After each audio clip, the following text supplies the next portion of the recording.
लोगों को अब आगे रखना है। हम कल पढ़ाए थे सॉलिड के बारे में, सॉलिड स्टेट हम चालू किए थे, तो ध्यान दीजिए सॉलिड स्टेट में क्या हुआ था मामला सो समझाते हैं। पहले हम लोग सॉलिड को पहले मैटर पढ़ाए थे। मैटर कितने प्रकार के होते हैं बताइए? मैटर कितने दो प्रकार से होता है, आगे नेचुरल में भी पाया जा रहा है, आने वाला समय में क्या हो सकता है, इससे ज्यादा भी क्या सकता है, हो सकता है। लेकिन हमको जो मेन बात है कि हमको अभी कॉमन जो पढ़ रहे थे वो कोई पढ़ रहे थे सॉलिड लिक्विड और क्या चीज गैस, यही ना बात हो रहा था लिक्विड और। अब इसमें हम लोग का बात हो गया था कि लिक्विड गैस हमको जो चैप्टर पढ़ रहा है वो किसमें पढ़ने वाला है, सॉलिड। तो हम सॉलिड का क्या किए थे, सॉलिड का जनरल प्रॉपर्टी हम पढ़ा यही नहीं पढ़ा थे। सॉलिड जो होता है उसका इंटरमोलिकुलर फोर्स क्या होता है, ज्यादा होता है, उसका एमपी एंड बीपी क्या होता है, ज्यादा होता है। वो कैसा होता है, रिजिड होता है, हार्ड होता है, रिजिड उसका उसमें बताते हैं कि उसका डिफ्यूजन जो होता है स्लोली होता है। और सॉलिड किसको कहेंगे, जिसका हर एक चीज क्या होगा, फिक्स होगा। यहाँ तक हम लोग का बात हो गया था। उसका नेक्स्ट कुछ बातों बताए थे, क्या बताते थे, क्या थी, क्लासिफिकेशन ऑफ सॉलिड। हम पता ये चलते हम लोग कल किए थे कि क्लासिफिकेशन ऑफ सॉलिड। ध्यान दे बाबू, ये बात था ध्यान दो, क्लासिफिकेशन ऑफ क्या चीज, सॉलिड। क्लासिफिकेशन ऑफ सॉलिड में जो हम बात किए थे, ध्यान दीजिए, सॉलिड में हम लोग जो क्लासिफिकेशन ऑफ सॉलिड में जो बात किए थे, हम लोग अरेंजमेंट के अनुसार दो प्रकार के, किसके अनुसार, on the basis of solid को जो जैसे मैटर को हम डिवाइड किए तीन प्रकार में, तो उसके शेप, साइज, वॉल्यूम, डेंसिटी ये सब पर किए। उसी प्रकार क्लासिफिकेशन ऑफ जो हम सॉलिड को कर रहे हैं, एक का नाम होता है एमॉर्फस सॉलिड और एक का नाम होता है क्रिस्टलाइन सॉलिड। अब हम बताते हैं कि एमॉर्फस सॉलिड और क्रिस्टलाइन सॉलिड किन किन बेसिस पर जो है उसको डिस्ट्रीब्यूट। पहला तो हम लोग करेंगे उसका शेप पर, कैसे पर करेंगे, शेप पर। दूसरा जो करेंगे उसका वो करेंगे ऑर्डर, कैसे हुआ, ऑर्डर इन अरेंजमेंट, कैसे बाबू, अरेंजमेंट ऑफ कंस्टिट्यूएंट्स पार्टिकल्स, कैसे कंस्टिट्यूएंट्स पार्टिकल्स मतलब क्या समझते हैं आप लोग, कंस्टिट्यूएंट्स पार्टिकल्स मतलब क्या समझते हैं, आयंस, एटम, मॉलिक्यूल्स को हम लोग क्या कहते हैं, कंस्टिट्यूएंट्स पार्टिकल्स। तीसरा जो हम लोग का बात होगा वो होगा मेल्टिंग पॉइंट पर, किस पर होगा, मेल्टिंग पॉइंट पर। चौथा जो होगा इंथैल्पी, कैसे बाबू, इंथैल्पी ऑफ कैसे फ्यूजन पर होगा, किस पर होगा, इंथैल्पी ऑफ फ्यूजन पर होगा। पांचवा जो बात होगा हम लोगों का वो होगा क्लीवेज, कैसे क्लीवेज प्रॉपर्टीज पर होगा, किस पर होगा, क्लीवेज प्रॉपर्टी पर होगा। उसके बाद जो 6 नंबर बात होगा नेचर पर बात होगा, किस पर होगा, नेचर पर बात होगा। और 7 नंबर जो बात होगा किस पर होगा, एग्जाम्पल क्या होगा, कैसे होगा, एग्जाम्पल। 8 नंबर जो बात होगा, ध्यान दीजिए, 8 नंबर जो बात होगा यूज का होगा। ध्यान दीजिए, हम लोग जो बात कर रहे हैं कि हमारा जो सॉलिड जो हुआ वह दो प्रकार के हुआ, एक एमॉर्फस सॉलिड, एक क्या चीज, क्रिस्टलाइन सॉलिड। तो अब हम सॉलिड को जो डिवाइड कर रहे हैं, आखिर एमॉर्फस कैसे सॉलिड को हम लोग जो डिवाइड कर रहे हैं, एमॉर्फस कैसे, एमॉर्फस सॉलिड कैसे, एमॉर्फस सॉलिड। और ध्यान दीजिए अब कैसे क्रिस्टलाइन सॉलिड। इसको जो हम डिवाइड किए वो किसके बेसिस पे किए, जैसे हम मैटर को जो डिवाइड किए हैं वह किसके बेसिस पे किए हैं, उसके इंटरमोलिकुलर फोर्स, उसके डेंसिटी, उसके शेप, उसके वॉल्यूम, ये सब पर डिपेंड है। उसी प्रकार हम एमॉर्फस सॉलिड और क्रिस्टलाइन सॉलिड को जो हम लोग क्या कर रहे हैं, डिवाइड, जो दोनों में अंतर जो बता रहे हैं, यह दोनों का शेप पर, किस पर, शेप पर, ऑर्डर अरेंजमेंट पर, मेल्टिंग पॉइंट पर, इंथैल्पी ऑफ फ्यूजन पर, क्लीवेज प्रॉपर्टीज पर और किस पर, नेचर पर, एग्जांपल्स। और ये भी बात देखेंगे कि हमको एमॉर्फस सॉलिड का कहाँ यूज होगा और क्रिस्टलाइन सॉलिड का कहाँ यूज होगा। आया? तो लिखिए आगे लिखिएगा the classification of solid. The classification of, नहीं पहले ये हेडिंग डाले थे ना कल, उसके आगे लिखिए द क्लासिफिकेशन ऑफ सॉलिड। लिखिए the classification of solid on the basis of on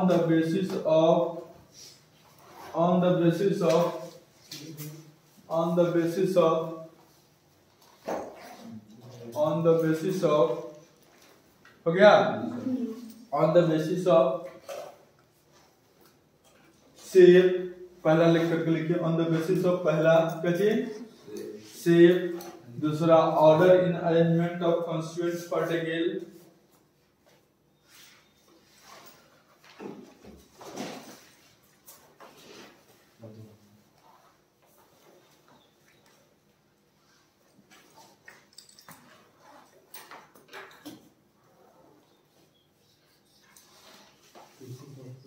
ये सब लिखिए shape, order in arrangement of constituent particles, MP, enthalpy of fusion, cleavage property. Cleavage properties मतलब आप समझते हैं क्या होता है? क्लीवेज प्रॉपर्टीज मतलब क्लीवेज नहीं समझते हैं? अरे क्लीवेज ऑफ प्रॉपर्टीज मतलब कि कुछ सॉलिड को जो आप काटिएगा, आप काटिएगा तो एकदम अच्छा से कटेगा। जैसे पनीर को आप काटिएगा चाकू से तो कैसे कटेगा? अच्छा से कटेगा। लेकिन वही दूसरा चीज को काटिएगा, देखिए दूसरा चीज को काटिए, लोहा को आप काटिए, चाहे दूसरा मटेरियल को, मिट्टी को काटिए, तो वैसा नहीं कटेगा एग्जैक्टली। तो वही क्लीवेज प्रॉपर्टी इसका जो होता है, एक क्रिस्टलाइन सॉलिड का जो होता है एकदम क्लीन होता है। कैसे होता है? क्लीन होता है। एमॉर्फस का क्लीन नहीं होता। जल्दी राइट डाउन कीजिए।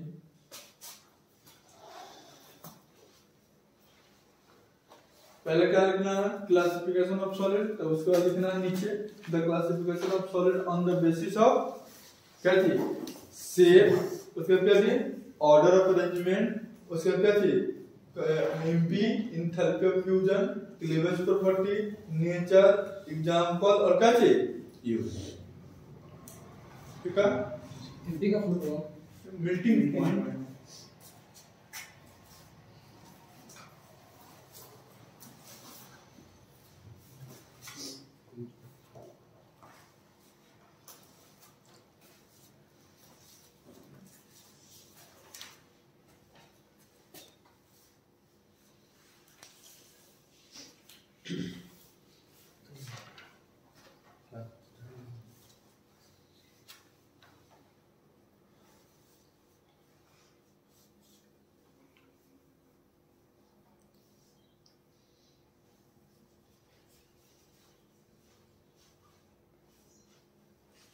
पांच नंबर में क्या लिखे? क्या जवाब? 5 नंबर में लिखे क्लीवेज, CLEAG। हाँ, क्लीवेज प्रॉपर्टीज। ठीक है, अब आगे बात करें।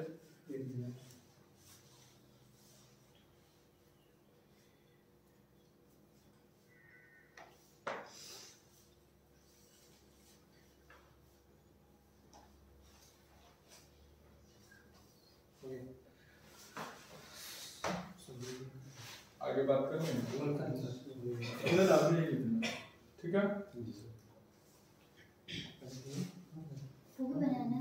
ना, आप आगे लिखेंगे, नीचे लिख लीजिए, नीचे जितना नीचे लिखे ना, सो आगे लिखिएगा। आगे हम लिखा है सो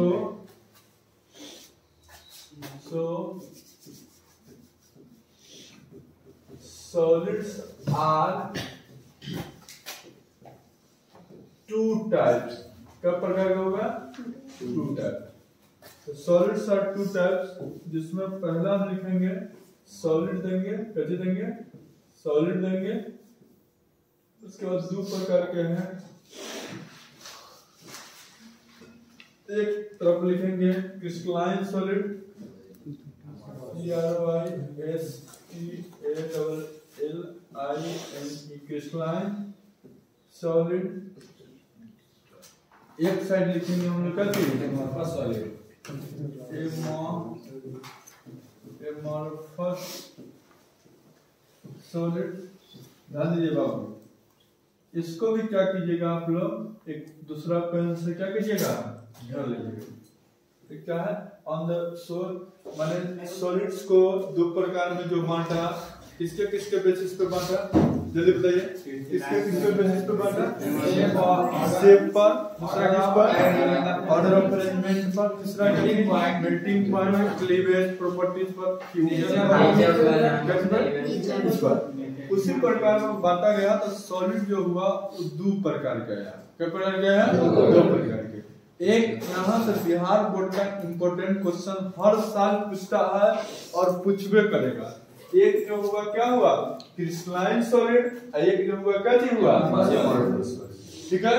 तो आप हम लोग फिर आगे जो देंगे हेडिंग जो देंगे, ध्यान दीजिएगा बाबू, अब जब आगे हेडिंग देंगे तो कैसे देंगे, सो देखिए एक नंबर लिखेंगे और लिखेंगे क्रिस्टलाइन सॉलिड, कैसे CRYSTALLINE क्रिस्टलाइन कैसे सॉलिड, कैपिटल में लिखिएगा, कैसे लिखिएगा, कैपिटल में। और इसको लिखने के बाद आप क्या करिएगा, ध्यान दीजिएगा, इसको लिखने के बाद एक दूसरा पेन से क्या कीजिएगा, इसको नीचे से हाईलाइट कर दीजिएगा, ठीक है। अब देखिए, जब कोई भी चीज टॉपिक जब पढ़ाते हैं या कोई इंपॉर्टेंट जो वर्ड आता है उसको क्या चीज लिख लेते हैं, कैपिटल में लिख लेते हैं। अब इसमें लिखिए क्रिस्टलाइन सॉलिड,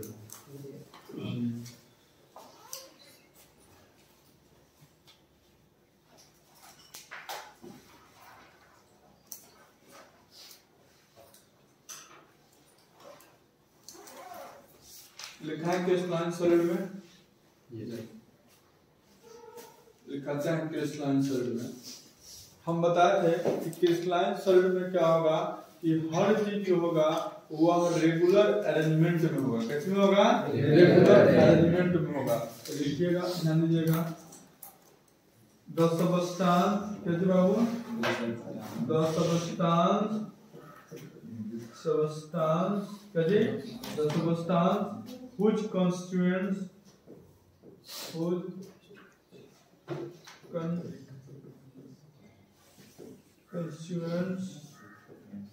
particles, कैसे हुआ, constituents particles कहने का मतलब हम अभी बताएंगे क्या होता है। constituents particles मतलब क्या होता है, constituents particles मतलब क्या होता है, अरे एटम, आयन, मॉलिक्यूल्स, सब क्या है, छोटा छोटा पार्टिकल्स, उसको क्या कहते हैं, ब्रैकेट में लिखियो लेगा सब, क्या लिखेगा, एटम्स, कैसे एटम्स, कॉमा कैसे आयंस, और कैसे बोलो मोलेक्यूल्स, ये सब को क्या कहते हैं, बोलो कैसे हुआ,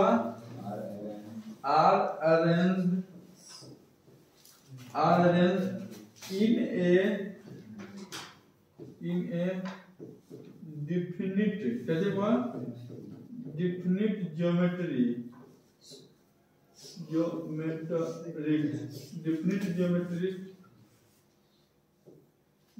geometric pattern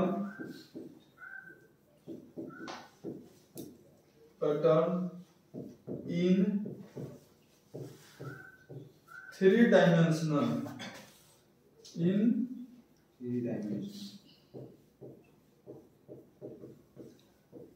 three-dimensional space R called क्या थे, बोलो R called क्या थे, CRYSTALLINE crystalline solid। ध्यान दो, पहले इस बातों को समझो कैसे होगा, इस बातों को समझो। हम क्या लिखा है सब देखो। The substance whose constituent particles, इधर ध्यान दो सब लोग, constituent particles ध्यान दीजिए सभी लोग, एटम या आयंस या मोलिक्यूल्स आर अरेंज्ड कैसे अरेंज्ड इन डिफिनिट ज्योमेट्री, कैसे हुआ डिफिनिट ज्योमेट्री पैटर्न, कैसे एक पैटर्न को भी क्या करता हो फॉलो करता हो इन 3 डायमेंशनल, किसमें होना चाहिए 3 डायमेंशनल स्पेस आर पर कैसे क्रिस्टलाइन मैंने कहने का मतलब यू ध्यान दो बाबू, ये सब क्या मतलब है से दिखाइए।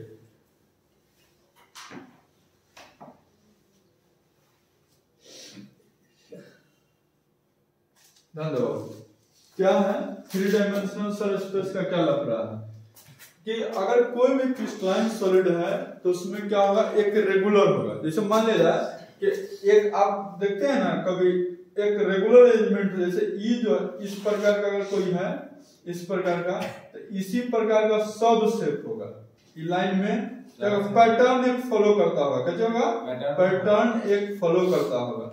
जैसे हम बताते हैं कैसे क्या होता है, जैसे आप कभी आर्मी का ट्रेनिंग में जाइएगा, आर्मी का ट्रेनिंग सब इक्वल साइज का होना चाहिए, एक पैटर्न को फॉलो करता है।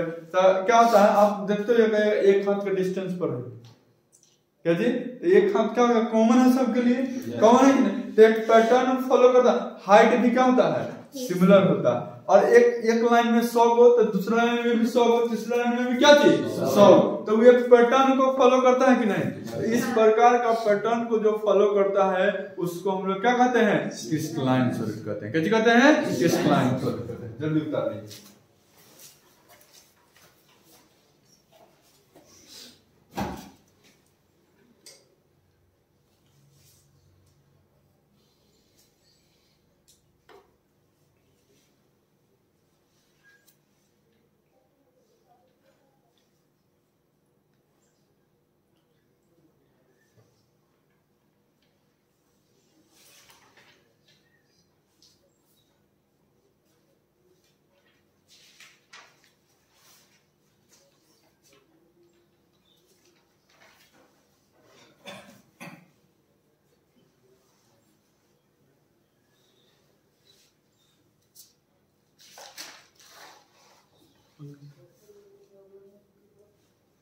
पंकज क्या कहते हैं उस वीडियो पे तो इतना बोलते हैं ना, अभी बंद किया हुआ था थोड़ा, अभी रिकॉर्ड बंद कर देते फिर थोड़ा देर बोलते थे तब चालू कर देते था ऐसे बंदे हो जाते हैं। नहीं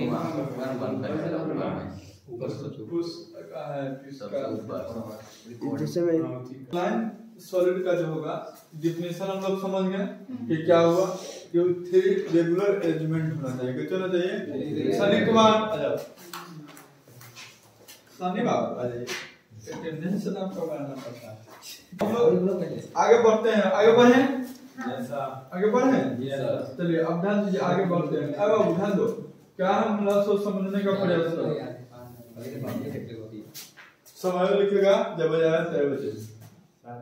अब क्या है कि सर इसको क्रिस्टलाइन और एमोर्फस सॉलिड को जो आप डिवाइड किए हैं वह जो बेसिस पे किए हैं उसके पहला तो क्या है कि शेप, याद ध्यान दो सब लोग शेप, तो इसका जो होता है शेप जो होता है वह डिफिनिट शेप होता है, क्या होता है डिफिनिट शेप होता है। तुम आ गया उसको आगे बोलो, तुम आ गया डिफिनिट शेप, तो लिखिए अगला तीर में लिखिएगा, अगला तीर में लिखिए,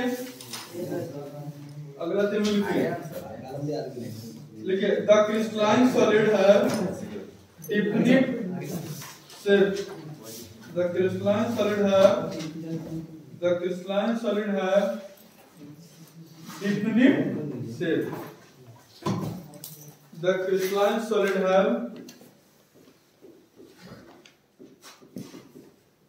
क्रिस्टलाइन सॉलिड है डिफिनिट का चीज शेप। पहला बात हो गया शेप बना कि इसका कैसा शेप होगा डिफिनिट शेप होगा, कोई दिक्कत इसका कोई भी शेप होगा तो क्या होगा डिफिनिट होगा। अगला तीर में लिखिए इसका नाम बता दिए कि कॉन्स्टिट्यूएंट्स पार्टिकल जो होगा वो क्या होगा, रेगुलर अरेंजमेंट होगा, ये भी बता दिए। तीसरा नंबर बात लिखिए, इसका मेल्टिंग पॉइंट जो होता है, they have sharp melting point. कहती दे हैव, कहती बाबू they have sharp melting point. कैसा मेल्टिंग पॉइंट, शार्प मेल्टिंग, कहती मेल्टिंग अरे कैसे कहेंगे, गलत हो गई, एमपी से लिख दो, मेल्टिंग पॉइंट, ठीक है, शार्प का जी मेल्टिंग पॉइंट। आगे है एक और बात, क्या इंथैल्पी ऑफ फ्यूजन जो होता है, इसका डेफिनिट इंथैल्पी ऑफ फ्यूजन होता है। कहती दे हैव डेफिनिट, कहते बाबू डेफिनिट, कहते enthalpy of fusion, enthalpy of fusion. There enthalpy of fusion करने का मतलब इसका हर इसका इस सॉलिड अगर है क्रिस्टलाइन तो इसका एक फिक्स होगा कि इतना पर क्या हो जाएगा, इंथैल्पी ऑफ फ्यूजन इसका इतना किलोजूल मिल इनवर्स होगा, माने उसका फिक्स होगा 540 600 होता है, उतना इसका फिक्स रहेगा। आगे लिखिए,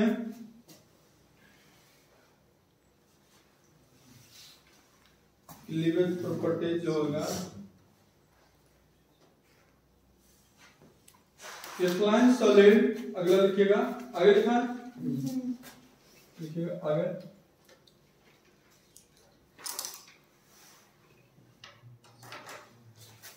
क्रिस्टलाइन सॉलिड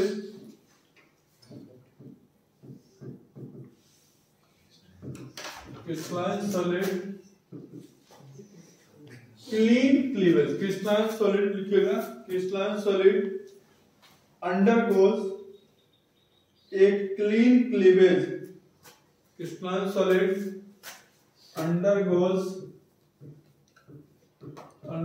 कहते clean cleavage,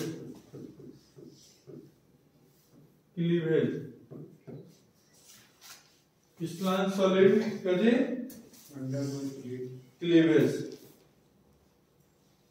माने इसको अगर कोई चीज आप काटिएगा, चाहे कोई भी चीज कीजिएगा, जैसे कि इसको माने कोई माने सॉलिड है क्रिस्टल, इसको कट कीजिएगा तो जैसे ब्रेड को कैसे काटते हैं, एकदम क्लीन कटेगा। कैसे कटेगा, जैसे पनीर को काटते हैं तो कैसे क्लीन करता है, तो इसे क्या होगा, क्लीन कटेगा। एमरफस ऐसा नहीं होता। तो क्लीवेज अब क्या कौन पॉइंट बचा, अब कौन पॉइंट बचा, हाँ लिखो, अगला एक और लिखो, they are anisotropic in nature। anisotropic हो गया, एनिसो उसको anisotropy भी कहते हैं,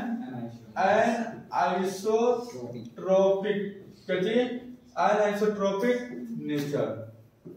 क्रिस्टलाइन सॉलिड जो होता है वो क्या होता है, anisotrophic नेचर का होता है। They have an isotropic, they have an isotropic nature। हो गया, अगला लिखिए, they have isotropic nature।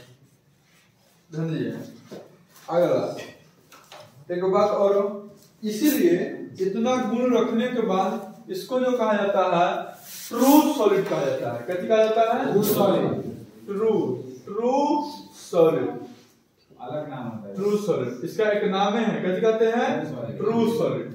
माने किस कौन सॉलिड को ट्रू सॉलिड कहा जाता है, तो कौन सा कहा जाता है, लिखिए, crystalline solid also called true solid. एक और नाम आता है इसका परफेक्ट सॉलिड। क्या कहता है, परफेक्ट सॉलिड, या लिखिए कहते हैं परफेक्ट सॉलिड। इससे पहले पॉइंट बोलने से बोलिए था, crystalline solid also called true solid और परफेक्ट सॉलिड। परफेक्ट सॉलिड या ट्रू सॉलिड किसको कहते हैं, क्रिस्टलाइन सॉलिड। अब लिखिए अगला, क्या जी वो, हाँ नहीं आएगा और पॉइंट इसमें हमको लिखना किया हुआ है। लिखो crystalline solid having long range order. Long range order. Crystalline solid having long range order. उसके बाद क्या होगा? Long range RANG long range order. इसके बाद क्या होगा? लॉन्ग रेंज ऑर्डर होगा। लॉन्ग रेंज ऑर्डर क्यों होगा ये भी समझना जरूरी है। तो अब देखिए लॉन्ग रेंज ऑर्डर इसलिए है क्योंकि इसका जो अरेंजमेंट है एक फिक्स है, इसका एक पैटर्न है, कैसे है? एक पैटर्न है। तो इसका कोई भी मॉलिक्यूल्स जो एगो पैटर्न में होगा तो वो यहाँ होगा, वो यहाँ होगा, वो यहाँ होगा, वो यहाँ होगा। तो इसका ऑर्डर कैसा होगा? और इसका रिपीटेड भी है, माने फिर ऐसे भी होना चाहिए। ध्यान दिए ये क्या हो जाएगा? रिपीटेड प्रिडिक्टली, माने जैसे यहाँ सब चल रहे फिर यहाँ पहुंच रहे, फिर यहाँ चल के यहाँ पहुंच रहे, फिर यहाँ से यहाँ, फिर यहाँ से यहाँ चल रहा है, चलेंगे ना? तो रिपीटेड पीरियड है प्रकार का, कैसे साइकिल है। तो ये किस में पाया जाता है? क्रिस्टलाइन। हम लोग क्रिस्टलाइन में क्या क्या चीज देखें? क्रिस्टलाइन में क्या क्या चीज देखें? पहला तो हम लोग क्रिस्टलाइन सॉलिड किसको कहेंगे? कुछ सबस्टेंस जो अरेंजमेंट होगा क्या चीज? 3 डायमेंशनल में रेगुलर अरेंजमेंट हो एक पैटर्न में, उसको क्या कहेंगे? क्रिस्टलाइन। इसका देखें इसका हर चीज में एमपी या क्या होगा? या फ्यूजन फिर डिफिनिट होगा, कैसे होगा? डिफिनिट होगा। उसका कैसे होगा? सेमी डिफिनिट होगा। इसका एमपी क्या आ जाएगा? शार्प होगा, क्या होगा? शार्प होगा। और क्या बताएं? इसको ट्रू सॉलिड, इसको क्या कहेंगे? ट्रू सॉलिड कहते हैं कि नहीं? आज इसी को परफेक्शन एग्जांपल लिखिए।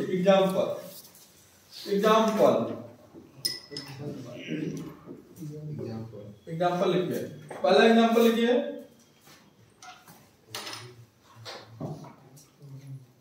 Copper, silver, iron, sulphur. Cu लिखो ना, Ag लिखो ना, Fe लिखो ना, हो गया। Silver, iron, copper,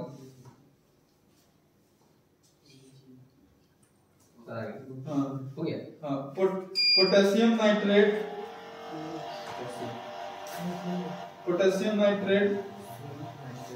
quartz,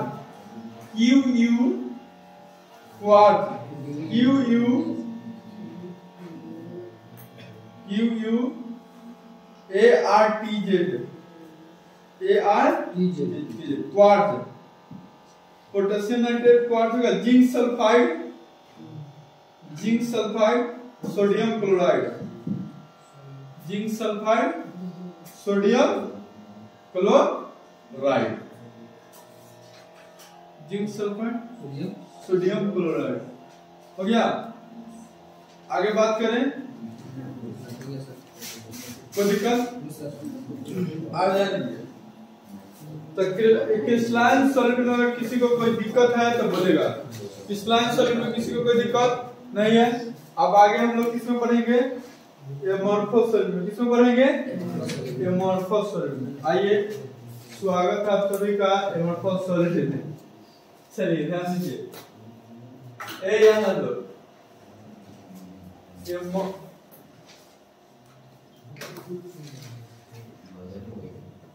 amorphous,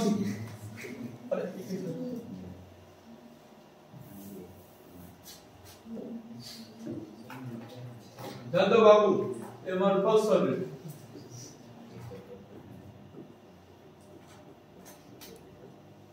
amorphous solid, जा सब आदमी कैपिटल लिखेगा। एमॉर्फस सॉलिड, उसमें क्या देखें? कुछ सबस्टेंस क्या था जिसमें अरेंजमेंट रेगुलर था, इसमें सिर्फ क्या जाएगा? इरेगुलर। आप ही लोग बोलिए क्या लिखा? बोलिए, लिखिए। कुछ सबस्टेंस यही लिखा है ना, तू फिर एक आदमी बोलेगा तब बात मानेंगे। वो लोग बोलो। The substance the substance whose constituent particles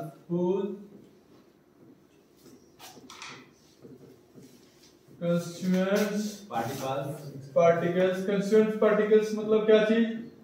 atoms ion molecules क्या चीज? atoms ion molecules atoms ions आए कितना है में दूसरा चीज पढ़ता है एटम्स आयंस और क्या चीज? molecules are arranged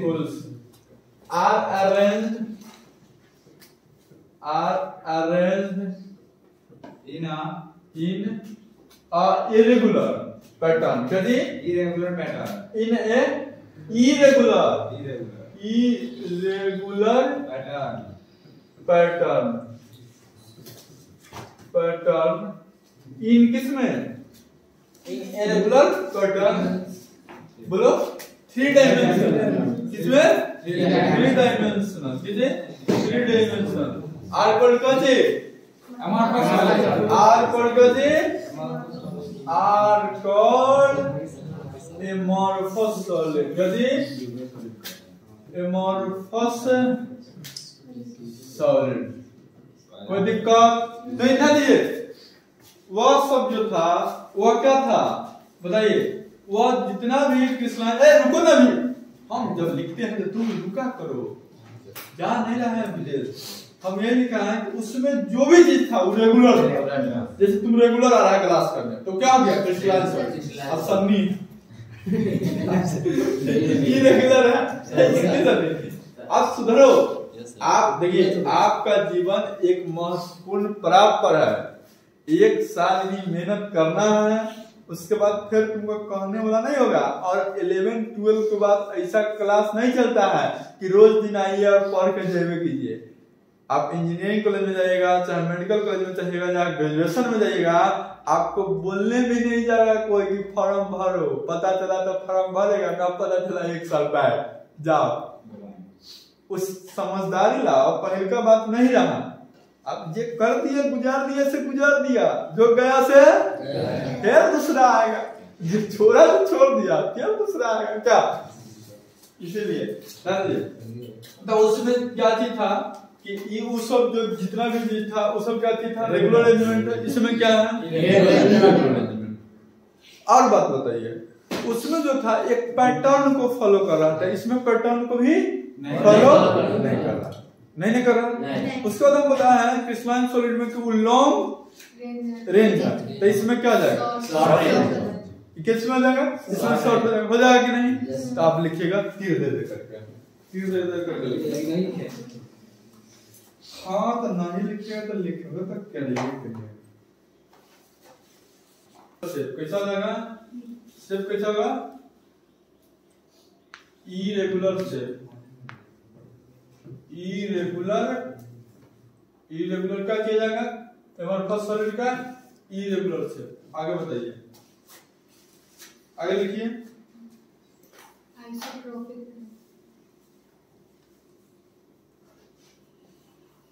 they do not आगे लिखिएगा they do not have sharp melting point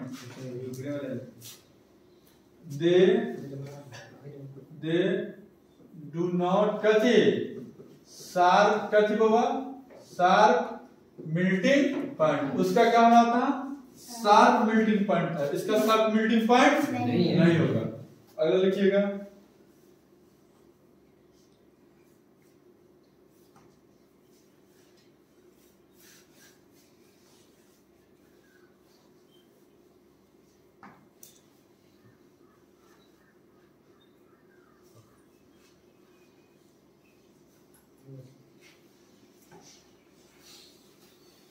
हो गया अब आगे बताइए उसका जो था कटिंग कर देते क्लीवेज का क्लीन था इसका क्लीवेज नॉट क्लीन क्या जी क्लीवेज कैसा होगा क्लीवेज कैसा होगा क्लीवेज कैसा होगा नॉट क्लीन क्या बाबू नॉट क्लीन एक बात और ध्यान दो अच्छा एक बात और ध्यान दो इसका क्लीवेज क्लीन नहीं होगा, इसको काटिएगा ना क्लीन नहीं होगा। अगला बताइए, आप भी बताइए, ध्यान दीजिए। हाँ, इसको स्यूडो या सुपर कूल्ड सॉलिड कहते हैं।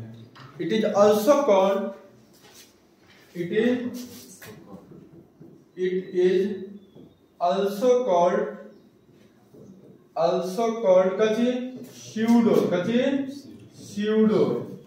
स्यूडो सॉलिड कथी, या इसको क्या कहते हैं सुपर कूल्ड सॉलिड कथी, सुपर कूल्ड कथी, कूल्ड की कूल्ड सुपर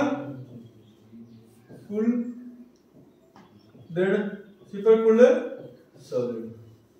ध्यान दीजिएगा, इसको क्या कहा जाता है कि एमरफस सॉलिड को एक नाम से आएगा, कैसा आएगा, इसीलिए इसको सुपर सॉलिड इसको क्या कहते हैं, क्योंकि यह जो होता है कैसा होता है नेचर, वो जो था एनाइसोट्रोपिक था, आई क्या था आइसोट्रोपिक, इट इज आइसोट्रोपिक कथी, आइसोट्रोपिक नेचर। वो कैसा था आइसोट्रोपिक, आइसोट्रोपिक का है आइसोट्रोपिक। इसको हाईलाइट कर लीजिएगा। एक बात और ध्यान दीजिए बाबू, ध्यान दो, क्रिस्टलाइन सॉलिड जो था वो क्या चीज था, तुम्हें बताओ। क्रिस्टलाइन सॉलिड जो था वो शॉर्ट ऑर्डर था कि लॉन्ग ऑर्डर, लॉन्ग। ठीक है, शॉर्ट ऑर्डर रेंज। आया बात समझ में कि कैसा होगा, शॉर्ट ऑर्डर रेंज। आया बात समझ में, कोई दिक्कत नहीं। इसका एग्जांपल लिखिएगा, ए बाबू इसका एग्जांपल लिखो, प्लास्टिक कभी हुआ, प्लास्टिक, रबर और बताओ कभी ग्लास, और बताओ SiO2 कभी SiO2। ये सब किसका एग्जांपल होता है बताइए, एमरफस सॉलिड। जल्दी लिखो, जल्दी खट लिखो सब।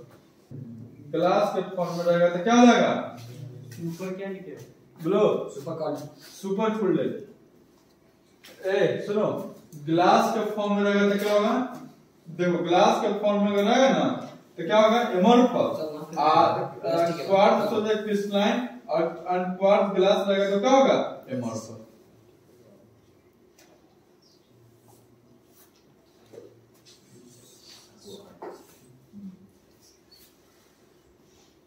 सोझे SiO2 है तो किसका एग्जांपल, क्रिस्टलाइन। अगर SiO2 ग्लास लिख दिया तो किसका एग्जांपल, आया बात समझ में, कोई दिक्कत यहाँ तक। चलिए अब सर इस पर कौन क्वेश्चन पूछ सकता है, लिख लिए सब लोग। अब देखिए बाबू ध्यान दो, इस पर क्वेश्चन क्या पूछ सकता है बिहार बोर्ड, तो क्वेश्चन यही आएगा आप लोगों से, बड़ा हम ब्लैक अक्षर में लिखते हैं ना, व्हाइट में लिखते हैं। क्वेश्चन यहाँ आएगा, ध्यान दीजिए क्वेश्चन यहाँ आएगा, डिफरेंस बिटवीन